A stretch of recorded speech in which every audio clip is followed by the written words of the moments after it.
Ok, vamos mergulhar nisso. Esse é o seu resumo rápido sobre a introdução da computação e jogos lógicos no primeiro ano do ensino fundamental. Sabe, a professora Marina e tantos outros educadores olham para a nova BNCC e logo bate aquela dúvida. A gente está trazendo esse assunto porque a forma como ensinamos tecnologia para as crianças menores está passando por uma transformação, assim, fascinante. E logo de cara a gente precisa falar do elefante na sala. Na era dos nativos digitais, será que ensinar tecnologia para uma criança de 6 anos significa prender a garotada o tempo todo na frente de uma tela? A gente vê crianças que mal sabem ler, mexendo em smartphones com uma facilidade absurda, né? Mas como que isso se traduz no ambiente de aprendizado escolar de um jeito que seja realmente saudável? Ponto 1. O dilema das telas. Para entender o impacto prático de tudo isso, a gente vai usar um exemplo que com certeza muita gente vai se identificar. É o caso da nossa querida professora Marina. A Marina, assim como milhares de educadores incríveis espalhados por aí, começou o ano encarando um novo currículo com aquela mistura de empolgação e muita ansiedade.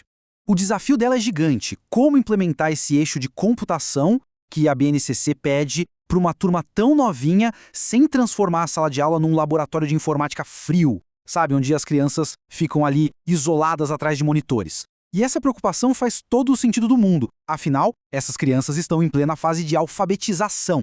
O pensamento imediato dela ecoa exatamente a angústia de muitos profissionais da educação infantil. Vou precisar colocar as crianças de 6 anos o tempo todo na frente de telas e jogos digitais? É um medo super real de que a tecnologia acabe roubando espaço daquela ludicidade clássica da infância, daquelas atividades vitais que desenvolvem a coordenação motora e socialização. Seção 2, o valor do digital. Agora, o que é realmente interessante analisar aqui é que a base curricular não declara guerra contra a tecnologia, de jeito nenhum. Primeiro, a gente tem que entender que os jogos digitais têm sim o seu valor. O uso de tablets é super válido para explorar a cultura digital e introduzir noções de segurança, tipo não passar dados para estranhos na internet. Eles engajam os alunos na hora e mostram aplicações super práticas da tecnologia no dia a dia. É aquele momento perfeito para começar a formar cidadãos digitais responsáveis. Mas pensa comigo, e se a internet cair bem no meio da aula? O que acontece com o planejamento? E as crianças que precisam desesperadamente de estímulos motores e concretos? Um ensino baseado estritamente em cliques simplesmente não dá conta dessa necessidade biológica natural de movimento. Aí a gente se depara com esse aparente conflito. De um lado, a gente tem um mundo digital, cheio de softwares educacionais fantásticos. Do outro, o mundo físico, o papel, os blocos de montar, o sol lá no pátio da escola. A grande sacada da professora Marina foi perceber que esses dois mundos não precisam ser inimigos. O que nos leva ao ponto 3. Computação desplugada. Bom, segundo, é aí que entra a mágica da computação desplugada. É um conceito brilhante que resolve perfeitamente esse nosso dilema. A definição desse conceito muda completamente a regra do jogo. Ela deixa claro que a base da computação é organizar o raciocínio, não usar um aparelho.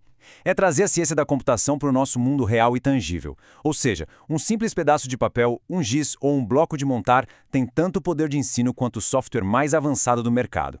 Olhando direto para as diretrizes da BNCC, a gente vê que eles pedem expressamente para criar e testar algoritmos brincando com objetos físicos e com os movimentos do próprio corpo. A própria criança vira a máquina executando as instruções. Isso é incrível porque respeita a necessidade de movimento da idade escolar, enquanto já vai plantando as sementes do pensamento analítico.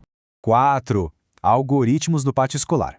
Vamos ver como isso se constrói na prática, transformando termos técnicos super assustadores em pura brincadeira de criança. É aqui que a mágica acontece. A gente pega o jargão pesado da tecnologia e leva direto para o pátio escolar. Você ensina padrões pedindo para os alunos agruparem figuras de papel. Criar um algoritmo mental é literalmente exatamente como ditar as regras do esconde-esconde para um amigo. Um passo de cada vez. E até a codificação de dados pode ser ensinada no pátio como uma simples brincadeira de telefone sem fio. Eles veem na hora como a informação viaja e se transforma. Para deixar isso ainda mais palpável, materiais como essa trilha Neuromaker trazem ideias fantásticas, como o algoritmo das letras. A missão aqui é pegar a essência engajadora dos games e transformar numa cultura mão na massa, apoiando o aprendizado da leitura e da escrita através da lógica física. E funciona de um jeito maravilhosamente estruturado. Passo 1. As crianças identificam a letra.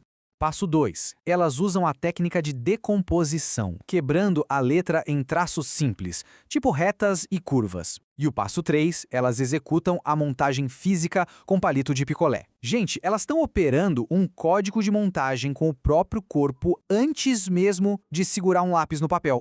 5. A abordagem híbrida. Com essa caixa de ferramentas maravilhosa nas mãos, a gente chega na resolução final da nossa história. Por fim, o grande veredito para os professores é adotar uma abordagem híbrida. Não escolha entre o digital e o físico.